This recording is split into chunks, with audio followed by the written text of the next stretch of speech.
கிளிநொச்சி போலீசாருக்கு எதிராக போராட்டம். மின் கட்டணத்தை குறைக்காமல் இருந்திருந்தால் இன்றும் மின் துண்டிப்பு தொடர்ந்திருக்கும் சுட்டிக்காட்டிய முன்னாள் அமைச்சர். ராணுவ மரியாதையுடன் சீனாவில் வரவேற்கப்பட்ட ஜனாதிபதி அனுர. அரசியல் கைதிகளென எவரும் சிறைகளில் தடுத்து வைக்கப்படவில்லை, நீதி அமைச்சர் தெரிவிப்பு. அனுரவிடம் மக்களின் எதிர்பார்ப்பு தோல்வி, சாடும் முன்னாள் எம்பி. இலத்திரனியல் தேசிய அடையாள அட்டை தொடர்பில் வெளியான தகவல். தமிழரசுக் கட்சியின் மத்திய செயற்குழு கூட்டம் தொடர்பில் வெளியான தகவல்.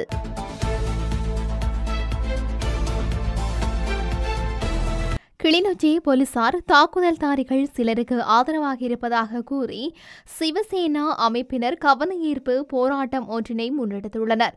குறித்த போராட்டமானது நேற்று மாலை கிளிநொச்சி நகர் பிள்ளையார் ஆலயம் முன்பாக இடம்பெற்றுள்ளது. கிளிநொச்சியில் அண்மையில் இந்து மதகுரு ஒருவர் மீது தாக்குதல் மேற்கொள்ளப்பட்டு அவரது உருத்திராட்ச மாலை அறுத்தறியப்பட்ட சம்பவம் தொடர்பாக நீதி கோரியே குறித்த போராட்டம் முன்னெடுக்கப்பட்டுள்ளது. இதன்போது தேங்காய் உடைத்து தங்களின் கவன ஈர்ப்பு போராட்டத்தை மதகுருமார்கள் மேற்கொண்டிருந்தனர். கிளிநொச்சியில் அண்மை காலமாக சில அடாவடியான செயல்பாடுகள் அதிகரித்து காணப்படுகின்றது என்றும் இதுபோன்ற செயல்பாடுகளில் ஈடுபடுபவர்கள் மீது போலீசார் நடவடிக்கை எடுப்பதில் அசம்பந்த போக்குடன் காணப்படுவதாகவும் அவர்கள் சுட்டிக்காட்டியுள்ளனர். மேலும் போராட்டக்காரர்கள் தாக்கப்பட்டவர்களுக்கு நீதி கோரி போலீஸ் நிலையம் சென்றபோது போலீசாரிடம் தாக்குதல் மேற்கொண்டவருடன் சமரசத்துடன் செல்லுமாறு கோரியுள்ளமை வேதனையான விடயம் எனவும் போராட்டத்தில் ஈடுபட்ட மதகுருமார்கள் தெரிவித்துள்ளனர்.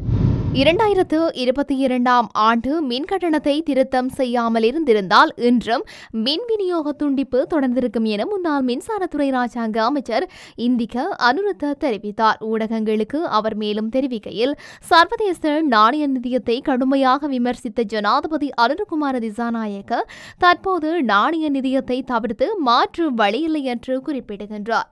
ஜனாதிபதி தேர்தல் காலத்தில் மின் கட்டணத்தை 35% குறைப்பதற்காக ஜனாதிபதி அனுரகுமார திசாநாயக்க மக்களுக்கு வாக்குறுதி அளித்தார். இதனால் தான் மக்கள் தேசிய மக்கள் சக்திக்கு முழுமையாக ஆதரவளித்தார்கள். தற்போது மின் கட்டண குறைப்பு இல்லை என்று குறிப்பிடுவது முறையற்றது. 2022 ஆண்டு மின் கட்டணத்தை திருத்தம் செய்யாமல் இருந்திருந்தால் இன்றும் மின் விநியோக துண்டிப்பு தொடர்ந்திருக்கும். மின் கட்டணத்தை குறைப்பதற்கு சாத்தியமான சூழலை ஏற்படுத்தி கொடுத்ததன் பின்னரே அரசாங்கத்தை ஒப்படைத்தோம். எரிபொருள் இறக்குமதியின் போது ₹50 மேலதிக வரி அறவிடப்படுகின்றது. அந்த வரியை அப்போதைய அமைச்சர் காஞ்சன விஜயசேகர பெற்றுக்கொண்டார் என தேசிய மக்கள் சக்தியினர் குற்றம் சாட்டியுள்ளனர். தற்போது காஞ்சன விஜயசேகர அமைச்சர் அல்ல. ஆகவே அந்த ₹50 வரியை நீக்கி அதன் பயனை அரசாங்கம் மக்களுக்கு வழங்கலாம் என அவர் மேலும் தெரிவித்திருந்தார்.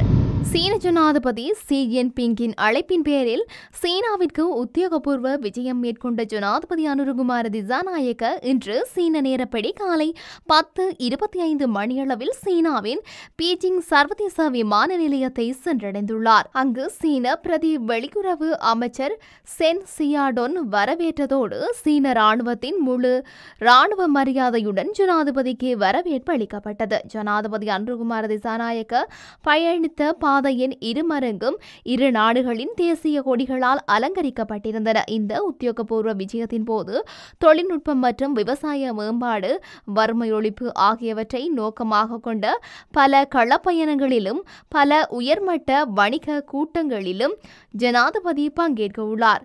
ஜனாதிபதி அனுரகுமார திசாநாயக்க இன்று அதிகாலை சீனாவுக்கான உத்தியோகபூர்வ விஜயத்தை மேற்கொண்டு நாட்டில் இருந்து புறப்பட்டு சென்றிருக்கின்றார்.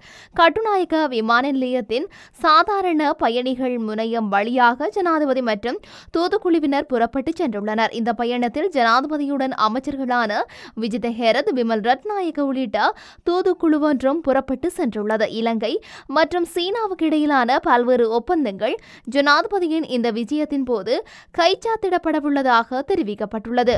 இலங்கை சிறைகளில் அரசியல் கைதிகள் என யாரும் தடுத்து வைக்கப்படவில்லை என நீதி மற்றும் தேசிய ஒருமைப்பாட்டு அமைச்சர் ஹர்ஷன நாணயக்கார தெரிவித்துள்ளார்.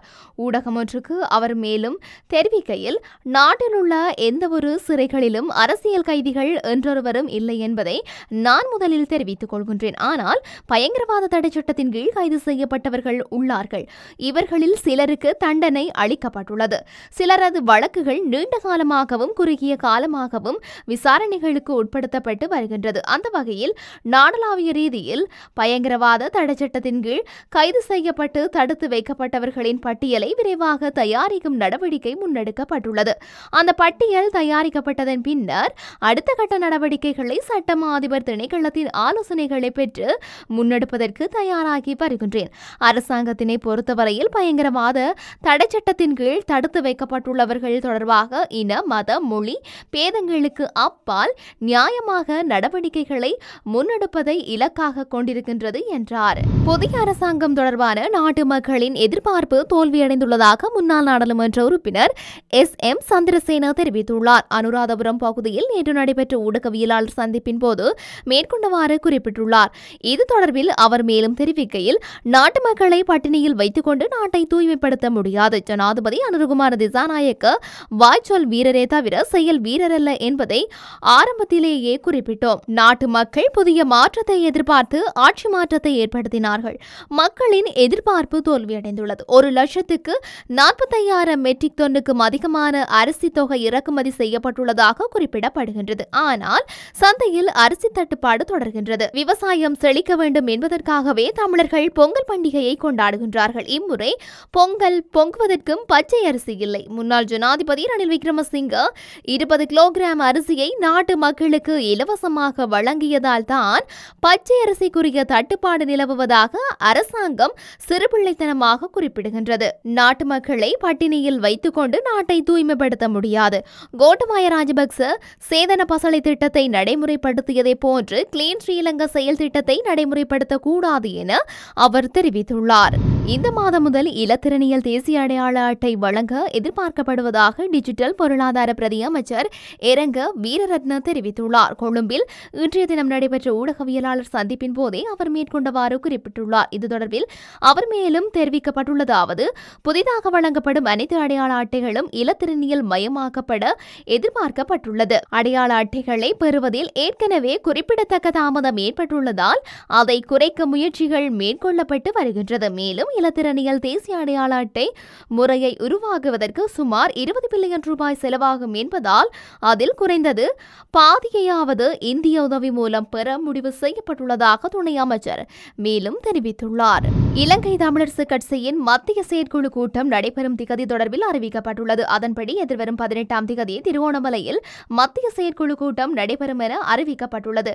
குறித்த விடயத்தினை இலங்கை தமிழரசு கட்சியின் பதில் தலைவர் CVK சிவஞானம் தெரிவித்துள்ளார். இதன்போது கட்சிக்கு எதிராக தொடரப்பட்டுள்ள வழக்கு, கட்சியின் மத்திய செயற்குழு உறுப்பினர்கள் மீது எடுக்கப்பட்டுள்ள ஒழுக்காற்று, இலங்கை தமிழரசு கட்சியின் மாநாடு, உள்ளூராட்சி மன்ற தேர்தல் உள்ளிட்ட பல விடயங்கள் தொடர்பில் கலந்துரையாடப்படவுள்ளதாக அவர் குறிப்பிட்டுள்ளார்.